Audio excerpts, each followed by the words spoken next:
جی hello دوستوں، میں ہوں قمر سیما، اور دوستوں جس طرح کہ آپ دیکھ رہے ہیں میرے ساتھ موجود ہیں بیرسٹر حامد بشانی صاحب۔ بیرسٹر صاحب، سب سے پہلے تو آپ کے وقت کا بہت شکریہ سر۔ آپ کا شکریہ جناب، thank you. Thank you sir. Barrister صاحب، آج دو سوال آپ سے کرنے ہیں۔ ایک تو یہ سوال ہے کہ مسلمان دنیا جو ہے وہ کیوں اس نے نہیں سوچا آج تک کہ ہمیں چاند پہ جانا ہے؟ اربوں ڈالر کی اکانومیز ہیں، تیل ہے، آ،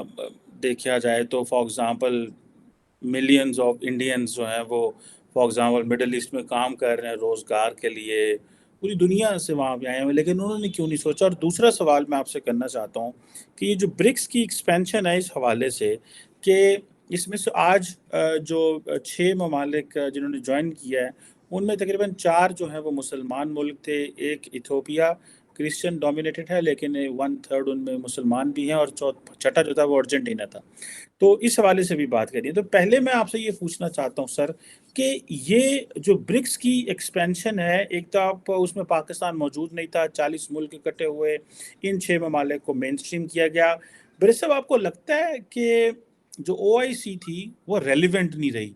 اور مسلم ممالک کا اتحاد ریلیونٹ نہیں رہا، وہ صرف ایک ریلیجیو آئیڈیالوجیکل فریم ورک میں آپریٹ کرتی تھی،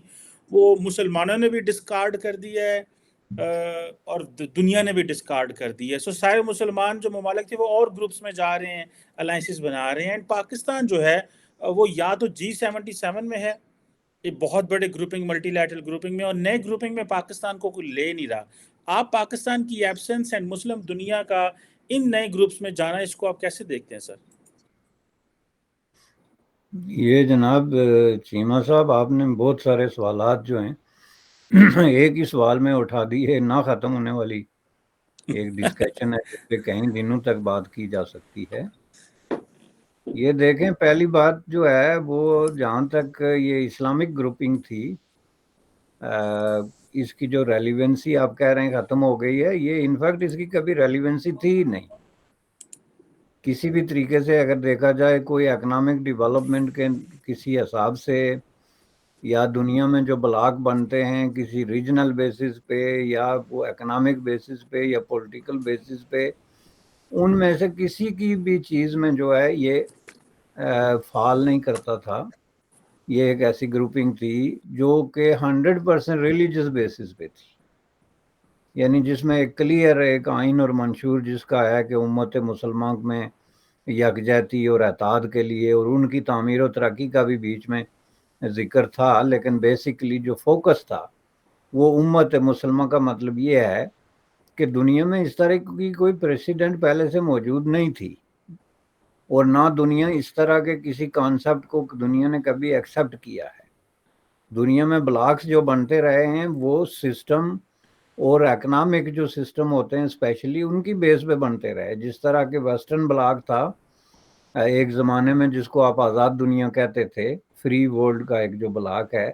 یا سوویت یونین کی قیادت میں جو ہے وہ سوشلسٹ دنیا کا ایک بلاک ہے، یا اس طرح جو ہے وہ پنڈت جواہر لال نہرو کی قیادت میں جو ہے وہ نان الائن موومنٹ جو تھی انڈیا کی قیادت میں، وہ ایک بلاک تھا۔ اس طرح کے بلاک بنتے رہے، کوئی پولیٹیکل، اکنامک، آئیڈیالوجیکل بیسس پہ۔ لیکن اگر ریلیجن کی بنیاد پہ کوئی بلاک بنتا تو سب سے پہلے ایسوسیشن آف کرسچن کنٹریز کا بنتا، چونکہ دنیا میں سب سے زیادہ جو ہے ایسے ملکوں کی تعداد ہے جس میں کرسچینٹی اوور ویلمنگ میجارٹی یا کنسیڈریبل میجارٹی میں ہے۔ پورا ویسٹ جو ہے لاطین امریکہ سے لے کے تو آپ چلے جائیں تو آپ کو جو ہے اس حساب سے اسلامی دنیا سے کہیں زیادہ ممالک اور پاپولیشنز ملیں گی۔ لیکن یہ ایسا ہوا کیوں نہیں کہ یہ جو تصور ہے ایک جو میٹا فزیکل قسم کی بیسس پہ قائم ہے، اس کو لے کے تو ظاہر ہے کوئی کسی بھی گروپنگ کا حصہ کیوں بنے گا انلیس کہ آپ کا کوئی ایجنڈا ہے۔ اور جیسا کہ میں نے عرض کیا، یہ بنیادی طور پہ ایجنڈا تھا، یہ ایسوسیشن آف اسلامک کوآپریشن بنیادی طور پہ اینٹائی اسرائیل اور اینٹائی انڈیا ایک بلاک تھا۔ اینٹائی اسرائیل تو کسی نے چھپانے کی بھی کوشش نہیں کی، چونکہ اس کے بنانے کی پہلی جو ریزولوشن تھی، پہلا جو پریمبل آپ جس کو کہتے ہیں، ان کی جو پہلی ڈسکشن تھی، اس میں انہوں نے اسرائیل کو سنگل آؤٹ کیا اور یہ عہد کیا کہ ہم اس کے ساتھ یہ نہیں کریں گے اور وہ کریں گے اور کس طرح ڈیل کریں گے اور اس کو کیا کرنا چاہیے۔ انڈیا نے جو ہے وہ پہلے اجلاس میں شامل ہونے کی کوشش کی، جو کہ اس کو انوائٹ کیا گیا، لیکن بعد میں جو ہے وہ پاکستانی ڈیلیگیشن کی انسسٹ کرنے پر اس کو نکال دیا گیا، اجلاس کے دوران ہی اس کو کہہ دیا گیا کہ آپ جو ہے اس میں فردر پارٹیسپیشن نہیں کر سکتے۔ تو اس حساب سے انہوں نے اپنے سٹارٹنگ سے ہی اس میں ثابت کر دیا کہ یہ ایک ہیٹ بیسڈ قسم کی ریلیجس آئیڈیالوجی ہے، جس کا مقصد دوسرے ممالک کے خلاف ایک بلاک بنانا ہے اور اسلامی دنیا کو جمع کر کے تو ایک پولیٹیکل جو ہے وہ سٹینڈ لینا ہے ان دو ملکوں کے خلاف اسپیسیفک۔ آگے چل کے تو اس نے مختلف شکلیں اختیار کی، فار ایگزامپل یہ جو ہے وہ انٹرنیشنل پالیٹکس میں جو سرد جنگ تھی اس میں یونائٹڈ اسٹیٹ آف امریکہ کی ایک طرح کے فٹ سولجر کا رول پلے کرنے پہ اتر آئی پوری اسلامی دنیا OIC کی قیادت میں، جیسا کہ آپ نے دیکھا کہ کس طرح انہوں نے انٹرنیشنل ایجنڈے میں جو ویسٹرن جو نیٹو کا یا جو ویسٹرن فوجی اور سیاسی ایجنڈا تھا اس کو آن کیا اور اس طرح کے اجلاس کیے جگہ جگہ پہ اور سٹیٹمنٹس دی سوویت یونین کے خلاف اور اس طرح کے معاملات میں۔ تو اس حساب سے ظاہر ہے انہوں نے کوئی اس طرح کا کام نہیں کیا، نہ کر سکتے تھے، نہ کسی بنیاد پہ ان کے ایجنڈے میں شامل تھا، تو یہ بنیادی طور پہ irrelevant تھا۔ اب جا کے مزید irrelevant یہ اس وجہ سے نہیں ہوا کہ بریک بن گیا ہے، بلکہ اس وجہ سے ہوا کہ اسلامی دنیا جو ہے وہ ایک عرصے سے at least for last 1 decade اسلامی دنیا جو ہے وہ اس چکر سے نکل گئی ہے، اسپیشلی جو کشمیر ایشو پہ جا کے پاکستان اور انڈیا کے درمیان جو سچویشن کریٹ ہوئی 5 اگست 2019 میں، اور اس حساب سے جس طریقے سے جو ہے وہ اسلامی دنیا کو پاکستان نے ایکٹیویٹ کرنے کی کوشش کی تھی، اور جس طرح سعودی عربیہ اور UAE نے اس کو رسپونڈ کیا تھا، اور جس طرح پریکٹیکلی انہوں نے جا کے انڈیا میں انویسٹمنٹ اور ٹریڈ وغیرہ کے لیے جو ہے وہ اپنے دروازے کھولے،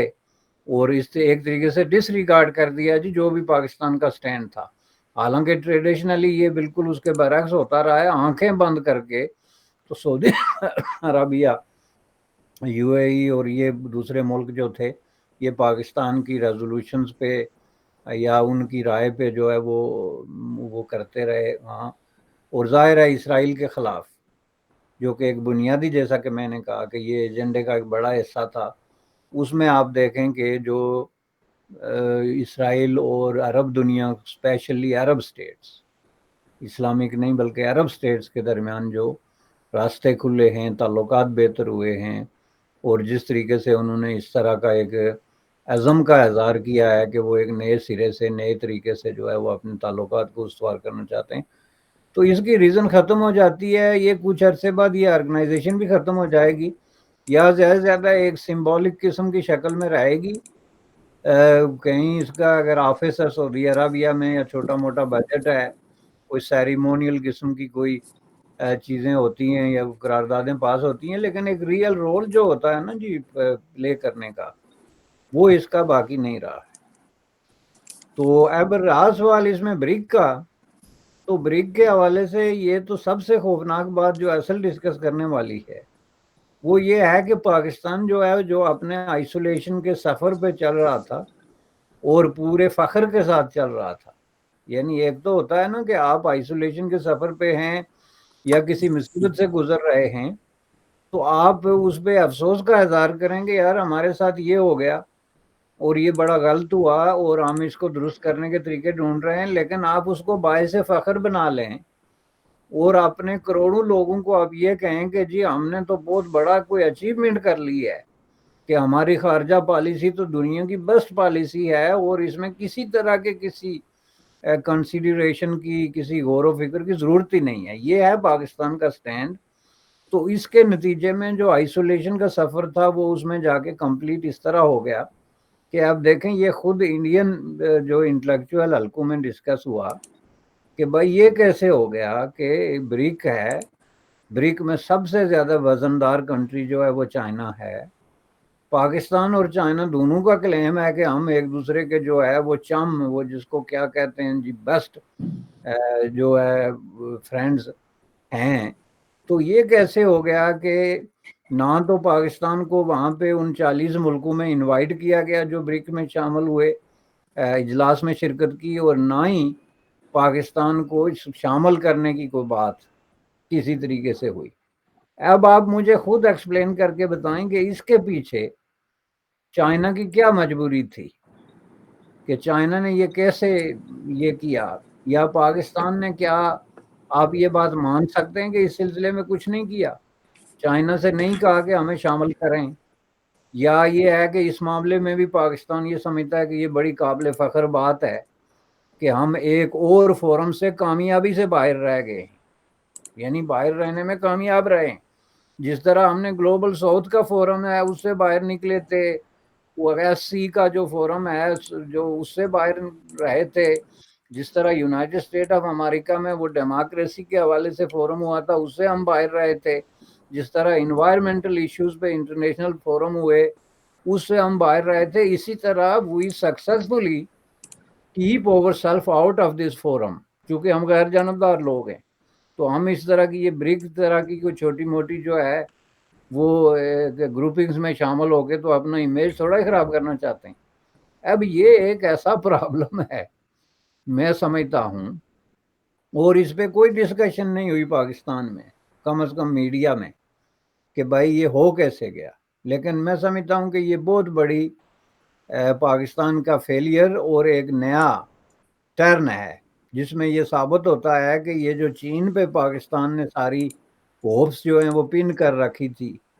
کہ چین ہمیں دنیا کے ہر فورم پہ ریسکیو کرے گا، خواہ وہ ہمارے خلاف دہشت گردی کے اقوام متحدہ میں چارجز ہوں،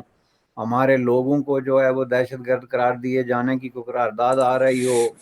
کسی طرح کی کوئی آئسولیشن ہو، تو چین آگے آئے گا۔ تو میرے خیال میں ایگزیکٹلی چین نے یہ ریئلائز کر دیا کہ یہ ہم کر کیا رہے ہیں بھائی، یہ پاکستان تو ہمارے لیے ایسٹ کے بجائے ایک لائبلٹی بنتا جا رہا ہے کہ ہمیں ہر فورم پہ جا کے اس کے لیے لڑنا پڑتا ہے۔ اور انڈیا کے خلاف حوالے سے جو چائنا کی جو ہے وہ بڑھتی جا رہی ہے انگیجمنٹ اور انٹریکشن انڈیا کے ساتھ ساتھ، تو اس کے ساتھ ساتھ ظاہر ہے چائنا یہ بھی ریئلائز کر رہا ہے کہ یہ ہم نے تو بلا وجہ ایک جو ہے وہ مصیبت ہے کہ ہم جی اس فورم پہ بھی لڑیں، اس پہ بھی لڑیں، اس میں بھی شامل کرو، اس میں بھی شامل کرو۔ اگر یہ بات نہیں ہے تو پھر آپ مجھے یہ بتائیں، میں آپ سے سوال کرتا ہوں کہ یہ کیسے ہو گیا کہ جب چائنا کے ساتھ پاکستان کے اتنے قریبی تعلقات ہیں، چائنا کا جو انفلوئنس ہے بریک میں اس کو کسی طریقے سے بھی جو ہے وہ آپ کسی اور ممبر ملک سے اگر دگنا نہیں تو کم کسی طریقے سے بھی ثابت نہیں کر سکتے، کیونکہ مین پلیئر ہے چائنا اپنی اکانومی، اپنی سٹرینتھ، اپنی جو انٹرنیشنل سٹیچر ہے ہر اعتبار سے مین پلیئر ہے۔ تو وہ اگر چاہے کہ ملک میں شامل کریں تو کرنا ہو، اس میں ہونا ہو، یا اس کو انوائٹ کیا جاتا ہو ایٹ لیسٹ شرکت کے لیے، تو اس کو کیسے کوئی روک سکتا تھا؟ جیسے کہ پاکستان میں یہ تاثر دینے کی کوشش کی جا رہی ہے کہ نہیں جی یہ انڈیا نے ہمارے خلاف کامیاب سازش کر لی، جیسے انڈیا کا کام جو ہے وہ 24 گھنٹے بیٹھ کے صرف پاکستان کے خلاف سازشیں کرنا ہے، اور پاکستان کا کوئی کام نہیں ہے کہ وہ اپنے خلاف ہونے والی سازشوں کے بارے میں کوئی ڈیفنس اختیار کرے، یعنی اس کا کام یہ ہے کہ وہ بیٹھ کے انتظار کرے کہ اب انڈیا نے اگلی سازش کون سی کرنی ہے اور اس کا ہماری زندگیوں پہ جو ہے وہ کیا اثر پڑے گا۔ تو اس کے ساتھ آپ نے جڑی ہوئی بات کی وہ بھی میں کمپلیٹ کر لوں، جو چاند پہ جانے کی، تو آپ مانتے ہی نہیں ہیں بھائی کہ چاند جو ہے وہ کوئی سیارہ ہے اور اس پہ جایا جا سکتا ہے۔ پاکستان کے لوگوں کی ایک بہت بڑی تعداد نے کل جب انڈیا نے وہاں پہ لینڈ کیا تو کہتے ہیں جھوٹ بولتے ہیں، چاند پہ کوئی جا ہی نہیں سکتا، قرآن میں یہ لکھا ہوا ہے، حدیث میں وہ لکھا ہوا ہے، حضور صلی اللہ علیہ وسلم خاتم نبی نے یہ کہا تھا۔ ارے بھائی کوئی عقل کی طرف رجوع کرو، یہ 4 دنیا کے بڑے پاورز جو ہیں وہ جا کے چاند پہ بیٹھ گئے ہیں، تو اب بجائے اس کے کہ آپ کہیں جی ٹھیک ہے ہم ایک غریب ملک ہیں، ہمارا مسئلہ اس وقت چاند پہ جانا نہیں کسی اور سیارے پہ، بلکہ ہمارا مسئلہ یہ ہے کہ ہم اپنے حالات کو کس طرح بدلیں اور ہم اپنی جو ہے بساط کے مطابق کس طرح ایک بہترین کنٹری بن سکتے ہیں، تو اس کے بجائے آپ پھر یہ کہیں کہ جی وہ انڈیا نے جو ہے وہ تو جھوٹ بول رہا ہے، چاہے وہاں تو کوئی جا ہی نہیں سکتا، اور اوپر سے آپ یہ کہیں کہ جی ٹھیک ہے ان کو جانے دیں، جب یہ چاند کی طرف جائیں گے پیچھے سے ان پہ ہم قبضہ کر لیں۔ اوپر سے یہ لطیفہ بھی کیسے گردش کر رہا ہے. بالکل میں برس صاحب تھوڑا ایڈ کرنا چاہتا ہوں اور اس سوال کو تھوڑا فریش کرنا چاہتا ہوں. یہ آپ نے صحیح کہا کہ پاکستان میں جب یہ سارا کچھ ہوا تو کسی نے نہیں کہا کہ ٹھیک ہے چاند پہ تم چلے جاؤ, جنت میں تو ہم نہیں جانا ہے نا. لوگوں کے پاس کوئی سوال اور کوئی جواب نہیں تھا, اور کئی لوگوں نے تو بڑی میمز بنائی, مذاق بھی کیے, کئیوں نے اپریشیٹ کیا, اور کئیوں نے کہا کہ دیکھیں کہ یار یہ اسپارکو جو پاکستان کا سائنس کا ادارہ تھا وہ کیا کر رہا ہے. کسی نے کہا وہاں ایک جنرل صاحب بیٹھے ہوئے ہیں تو اس لیے وہ ترقی نہیں کر رہا, ہمیں سائنٹسٹ بٹھانے چاہیے تھے. اس طرح کی باتیں جو ہیں وہ کافی زیادہ کی گئی ہیں پاکستان میں. اور بلکہ وہ فواد چودھری صاحب کا ایک سٹیٹمنٹ بھی چلا کہ 2019 میں جب وہ منسٹر تھے تو اسٹیبلشمنٹ کو خوش کرنے کے لیے اینٹی انڈیا نعرے لگائے کہ بھائی تمہارے بس کا کام نہیں ہے چاند پہ جانا, تم کیوں جا رہے ہو, یہ وہ. اور ابھی جب چاند پہ چلا گیا تو مبارک کی ٹویٹ کر دی. تو وہ طلعت حسین ایک جرنلسٹ ہیں, انہوں نے وہ دونوں ٹویٹس جو ہیں وہ آج کل ظاہری بات ہے یہ زمانہ ہے کہ وہ اکٹھے کر لیتے ہیں, تو وہ اکٹھے ٹویٹس کر کے لگا دی اور کہا دیکھو کہ اس وقت تم کیا کہہ رہے تھے اور آج کیا کہہ رہے تھے. سو ہمیں اپریشیٹ کرنا ہی نہیں آتا, ہمیں لوگوں کی سیلیبریشنز کو بھی ساتھ بھی شامل ہونے کی کوشش کرنی چاہیے. ضروری نہیں ہے کہ آپ اپنی کوشش کریں, ہمارے 10,000 اختلافات جہاں جہاں پہ ہیں ان اختلافات کے ساتھ جو ہے وہ لوگوں کو اپریشیٹ کریں, انگیج کریں, بات کریں, جو جہاں آگے چلا گیا اس سے سیکھنے کی کوشش کریں, نہ کہ وہ جنہوں کہنے نے جا تیرا ککھ نہ روے مارے وہ کہہ رہا نا, تو وہ اس چیز میں لگے رہیں. ایک جو میں سوال جو بنا رہا تھا برس صاحب کی, مسلم دنیا جو ہے کرسچنس چلے گئے, رات ہم ایک ڈسکشن کر رہے تھے کہ یار عیسائی بھی چلے گئے ہیں, ہندوز بھی چلے گئے ہیں, ایتھیسٹ بھی چلے گئے ہیں چاند کے اوپر, لیکن مسلمانوں کے اندر وہ ارج نہیں ہے. So if I just zoom back اور میں تھوڑا پیچھے ہٹ جاؤں اور یہ دیکھوں کہ اس کو اس لینس سے دیکھوں کہ یہ ایک سویلائزیشنل لینس سے دیکھوں کیا, کہ for example India wants that it should be recognised and as a Hindu civilization for example, یا انڈیا چاہتا ہے کہ ایز این انڈین سویلائزیشن جو ہے اس کو ریکگنائز کیا جائے, کہ ہمیں وہ مقام دیا جائے, اور ہم وہ مقام ڈفرینٹ طریقوں سے لینے کی کوشش کر رہے ہیں. بٹ وائی مسلمانوں نے فورم بنائے, مسلمان جڑ کے رہے, ساتھ مل کے لڑائیاں کرنے کی کوشش کی, اتحاد بنائے. ریسنٹلی بھی آپ کو یاد ہوگا کہ وہ ایک اسلامک ملٹری الائنس بنا تھا, سعودی عرب نے بنایا, جس کو ہمارے ہی سابق آرمی چیف رحیل شریف کرتے رہے. لیکن یہ ارج نہیں آئی کبھی کہ یہ سائنٹیفک ایکسپلوریشن اس چیز میں ہمیں آگے جانا ہے, یا یہ وہ نہیں آیا ہے. سو آپ اس کو کیسے دیکھتے ہیں؟ سو جیسے آپ نے شروع میں کہا کہ یہ جو یہ اسلامک کنٹریز کی ریلیونس نہیں ہے, یہ ایک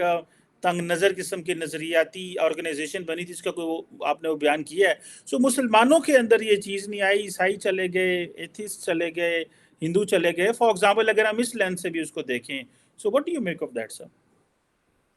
دیکھیں جی, پہلی بات ہے اس لینس سے دیکھنا نہیں چاہیے, چونکہ یہ بنیادی طور پہ انتہائی غلط اور ڈسٹارٹیڈ قسم کا لینس ہے, کہ آپ اس کو پھر اسی طرح کلاسیفائی کریں گے, جی کرسچن چلے گئے, ایتھسٹ چلے گئے, بدھسٹ چلے گئے, فلاں ہو گیا. پہلی بات یہ ہے کہ جو ہے وہ چاند پہ جب یونائٹڈ اسٹیٹ آف امریکہ گیا تو وہ ایز اے کوئی کرسچن کنٹری وہاں پہ نہیں گیا. وہ یونائٹڈ اسٹیٹ آف امریکہ ایک جو ہے وہ ویسٹرن ڈیموکریسی کے طور پہ ایک پاورفل کنٹری کے طور پہ جو ہے وہ چاند پہ گیا, جو کہ سائنس اور ٹیکنالوجی کی اعجاز پہ. اس لیے نہیں کہ بائبل میں لکھا ہوا ہے کہ ہم نے چاند کو آپ کے لیے مسخر کر لیا تھا کوئی 2000 سال پہلے یا کچھ. اس لیے کہ وہ سائنس اور ٹیکنالوجی پہ بلیو کرتے ہیں, اور انہوں نے کبھی دعویٰ نہیں کیا کہ ہمارے اس عمل کا کرسچینٹی کے ساتھ یا بائبل کے ساتھ کوئی تعلق ہے. کبھی دعویٰ نہیں کیا. حالانکہ ہم لوگوں نے اپنے طور پہ کئی کہانیاں گڑھی کہ جب پہلا امریکی چاند پہ اترا تو آگے ایک مولانا صاحب آزان دے رہے تھے فلاں فلاں, لیکن انہوں نے کبھی اس کا ذکر نہیں کیا. رہا سوال سوویت یونین کا, تو سوویت یونین جو ہے اس نے کبھی جو ہے وہ ایتھیسٹ کو ریپرزینٹ نہیں کیا. سوویت یونین کا جو سٹیٹڈ قسم کا ریٹن کانسٹیٹیوشنل سٹیٹمنٹ رہی ہے وہ یہ ہے کہ ہم دنیا کے جو ہے وہ ہیو ناٹس جن کو آپ کہتے ہیں, دنیا کے مظلوم یا دنیا کے کم خوش قسمت لوگوں کو ریپرزینٹ کرتے ہیں, جس کو انہوں نے سوشلسٹ بلاک کہا, لیکن ایتھیسٹ کبھی نہیں کہا. اور بائی دا وے میں آپ کو بتا دوں کہ سوویت یونین کی ٹاپ لیڈرشپ میں موسٹ آف دا پیپل جو ہے وہ کبھی ایتھسٹ نہیں رہے. سوشلسٹ ہونے اور ایتھسٹ ہونے میں بہت بڑا فرق ہے. ایک آدمی بہت بڑا مذہبی ہونے کے باوجود جو ہے وہ سوشلسٹ ہو سکتا ہے، یا ایک آدمی ایتھسٹ ہو سکتا ہے اور ضروری نہیں کہ سوشلسٹ ہو. تو یہ بیسک چیزیں ہیں جن کا پاکستان میں بہت بڑا کنفیوژن پایا جاتا ہے. اب سوال یہ ہے کہ کیا انڈیا جو ہے وہ چاند پہ بطور ہندو کنٹری گیا ہے، یا ہم لوگ جو ہے وہ اس کو اس طرح بنا کے پیش کرنا چاہتے ہیں؟ سوال تو یہ ہے. ممکن ہے ہندوستان میں بہت سارے لوگ ایسے ہوں جو اس طریقے سے اس کو پیش کر رہے ہوں اور کر بھی رہے ہیں کہ میں سر جی ایک ہم. میں سر ہاں چھوٹی جی. سی کلیریفیکیشن کرنا چاہتا ہوں. میں اس میں یہ نہیں کہنا چاہتا تھا کہ جی وہ عیسائی اور اس طرح، میں کہنا چاہ رہا تھا کیونکہ مسلم سوچتے ہیں ایک اس زاویے میں کہ جی ہم مسلمانوں کے زاویے میں، اور وہ ایک ٹرانسنیشنل مسلم تھا، تو میں اس زاویے میں کہہ رہا تھا. میں یہ نہیں کہہ رہا تھا میں ان کو وہ نہیں آپ کی بات نہیں کر رہا، میں اوور آل ایک تصور کی بات کر رہا ہوں کہ یہ تصور ایسے ہی ہے. اب آپ جس کو دیکھیں نا کہ اب یہ انڈیا جو ہے وہ سائنس اور ٹیکنالوجی کی بنیاد پہ چاند پہ گیا ہے، سمپلی. اس کے علاوہ کوئی اس کی ایکسپلینیشن نہیں ہے. اب اگر جو ہے یہ محض اتفاق ہے کہ جو ہے وہ انڈیا ایک ہندو میجارٹی کنٹری ہے اور اس میں لاکھوں لوگوں کے جذبات ممکن ہے اس طریقے سے اس کے ساتھ منسلک ہوں کہ ہم ایز اے ہندو کنٹری جو ہے وہ چین میں پہنچ گئے چاند پہ، لیکن وہاں جو پہلے لوگ بیٹھے ہوئے ہیں، چین بیٹھا ہوا ہے یا امریکہ بیٹھا ہوا ہے، ان کے کوئی ایسے ارادے نہیں کہ وہ اپنے آپ کو اس طرح کے کسی ریلیجیس طریقے سے کلاسیفائی کریں، یا اگر فیوچر میں چاند کے اوپر کوئی ایکٹیویٹی ہوتی ہے، کوئی کانفلکٹ ہوتا ہے یا کوئی ڈیولپمنٹ ہوتی ہے، تو آئی ڈونٹ تھنک کہ وہ اس کا ریلیجن کے حوالے سے ہوگا. راز سوال جو ہے مسلم کنٹریز کی جو آپ بات کر رہے ہیں، دیکھیں مسلمان جو ہے وہ جب تک ان ریئل چیزوں پہ یقین رکھتے رہیں گے اور جو ریئل چیزیں ہیں ان کی نفی کرتے رہیں گے، تو ظاہر ہے کہ اس میں پھر آپ اس طرح کی جو پریکٹیکل جو ڈیولپمنٹ ہے، سائنٹیفک اچیومنٹس ہیں، جو آپ کی حاصلات ہیں، وہ ممکن نہیں رہیں گی. فار ایگزامپل مسلمانوں نے یہ طے کیا ہوا ہے کہ جنت ایک ایکسکلوسیو کلب ہے جو صرف مسلمانوں کے لیے مختص ہے. نہیں، سمپل بات ہے، چونکہ وہ کہتے ہیں کہ ظاہر ہے جنت میں جو ہے وہ کافر داخل نہیں ہو سکتا، اور کافر سے مراد جو ہے وہ صرف ہندو نہیں ہے، بلکہ اس سے مراد کوئی شخص جو اس سے انکار کرتا ہے اسلام پہ بلیو کرنے سے. تو اس میں جب کوئی کافر اگر یہ کہے کہ نہیں میں جنت میں داخل ہوں گا، تو آپ اس کے ساتھ لڑائی لڑنے کے لیے تیار ہو جاتے ہیں، اور اس بات پہ لڑائیاں ہوئی ہیں کہ جی یہ آپ کیسے ہمت کر سکتے ہیں، آپ کیسے جنت میں جا سکتے ہیں، ایک ایکسکلوسیو کلب ہے. اب اسی طریقے سے جو ہے وہ آپ دیکھیں اس کو آپ ڈیفینڈ کر رہے ہیں، پورا ایک وہ کر رہے ہیں، تو کبھی آپ نے دیکھا کہ کسی ملک نے اس پہ اعتراض کیا ہو کہ جی ہمارے لیے بھی کوئی گنجائش نکالیں، آپ نے اس کو ایکسکلوسیو کیوں بنا دیا؟ اس لیے کہ ملکوں کو پتہ ہے یہ آپ کے اختیار میں نہیں ہے، آپ ایسا نہیں کر سکتے. لیکن یہ ہے کہ آپ جو ہے وہ ایکسکلوسیونیس سے باہر نکلیں، اور آپ یہ دیکھیں کہ دنیا میں جو کچھ ہو رہا ہے، وہ چاند ہے، دیگر جو سیارے ہے، پتہ نہیں کون کون سے ایک نئی دنیا دریافت ہو رہی ہے. تو اس میں اگر جو ہے وہ ہم لوگوں نے بطور انسان شرکت کرنی ہے، ایکولی اس کا ایڈوانٹیج اٹھانا ہے، تو ہمیں اپنے رویے چینج کرنے پڑیں گے. آپ اگر یہ کہیں گے کہ ہم اسلام کو لے کے اور اسلامزم یا مسلمانی کی بنیاد پہ یہ کریں گے، تو آپ کبھی نہیں کر سکتے. سمپلی اس کی وجہ یہ ہے کہ یہ کوئی ریلیجس سوال نہیں ہے. اسلام جو ہے وہ عبادات اور اچھائیوں برائیوں کے درمیان ڈیل کرنے والی ایک چیز ہے. آپ کا عقیدہ ہے، اس پہ آپ 100 بار جو ہے وہ عمل کریں، اس کو پریکٹس کریں، بالکل. لیکن اگر آپ اس کو یہ لیں کہ ہم لے کے اس کو تو ملکی پالیٹکس اور دنیا کی پالیٹکس میں ہم اس کو انٹروڈیوس کرائیں گے اس طریقے سے، تو اس میں آپ کبھی کامیاب نہیں ہو سکتے. جس طرح کہ آپ دیکھیں پاکستان میں جو ودن کنٹری، ایک تو یہ آپ انٹرنیشنل پالیٹکس کی بات کر رہے ہیں نا کہ مسلمانوں کا رول انٹرنیشنل جو سٹیج ہے اس پہ اتنا لمیٹڈ کیوں ہے اور اس کو کس طریقے سے بڑھایا جا سکتا ہے. تو یہ آپ دیکھیں کہ خود ملک کے اندر جو ہے وہ جو غربت ہے، یہ جو قیاس کی سچویشن ہے، یہ جو جس طرح کی ایک کانفلکٹ چل رہا ہے، اس کی وجہ بھی یہ ہے کہ آپ جو ہے وہ ریلیجن کو مختلف طریقوں سے مختلف انداز میں جو ہے وہ استعمال کیا جا رہا ہے. ابھی آپ دیکھیں کہ جو پارٹی جو ہے اس وقت سلاخوں کے پیچھے ہے، اس نے کس بے دردی اور بے رحمی کے ساتھ اسلام کو استعمال کرنے کی کوشش کی۔ ہمارا تو ہمیشہ شکوہ کلیرکس پہ رہا ہے، لیکن اس میدان میں تو کلیرکس بہت پیچھے ہیں، ان کو تو میں سمجھتا ہوں کہ تغمے دینے چاہیے۔ اب یہ تغمہ امتیاز اور حسن کارکردگی اس بنیاد پہ کہ انہوں نے اسلام کو اتنی بے دردی سے استعمال نہیں کیا، اور جو کیا اس کو چھپایا بھی نہیں۔ انہوں نے شیو کر کے جو ہے اسلام کو یوز کرنے کی کوشش نہیں کی، بلکہ داڑھی رکھ کے اور اوپر چادر پہن کے تو باقاعدہ وہ حلیہ اختیار کیا تاکہ لوگ کسی طرح کے کسی شک و شبے کا شکار نہ رہیں کہ ہم کون ہیں، یعنی سامنے آ کے انہوں نے بات کی۔ تو اس طریقے سے آپ دیکھیں اسلام کے حوالے سے پرابلم یہ ہے کہ اسلام اور سائنس کے درمیان جو آپ کے کلیرکس نے اور مولائیت نے کانفلکٹ کریٹ کر دیا ہے، اس کا پرابلم یہ ہے کہ اثر پڑتا ہے ملکی پالیسیوں پہ۔ ملکی پالیسیاں کیا ہیں کہ مثلا اس کا اثر پڑتا ہے آپ کی ٹیکسٹ بکس پہ کہ آپ بچوں کو کیا پڑھاتے ہیں، آپ کا میڈیا پورا دن جو ہے وہ لوگوں کو کیا درس دیتا رہتا ہے۔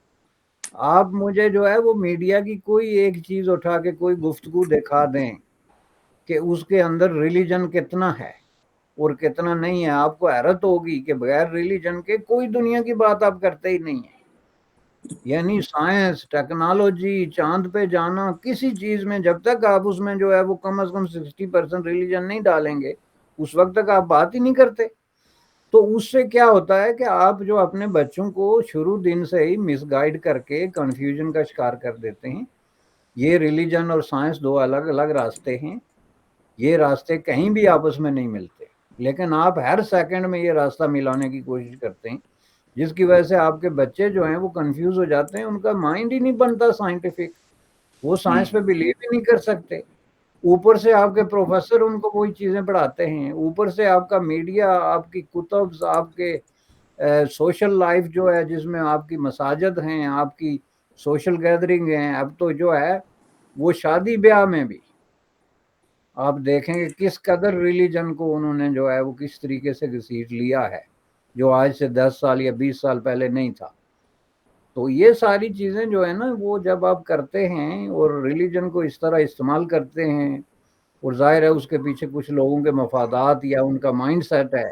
مائنڈ سیٹ دنیا کا سب سے بڑا مفاد ہوتا ہے کہ جب آپ اپنے مائنڈ سیٹ کو سیٹسفائی کرنے کے لیے کوئی چیز حاصل کرتے ہیں، ضروری نہیں کہ آپ کو اس کا معاشی فائدہ ہوتا ہو۔ یہ دنیا میں جو بڑے بڑے ریولوشن آئے، یہ جو ایران میں ملاؤں نے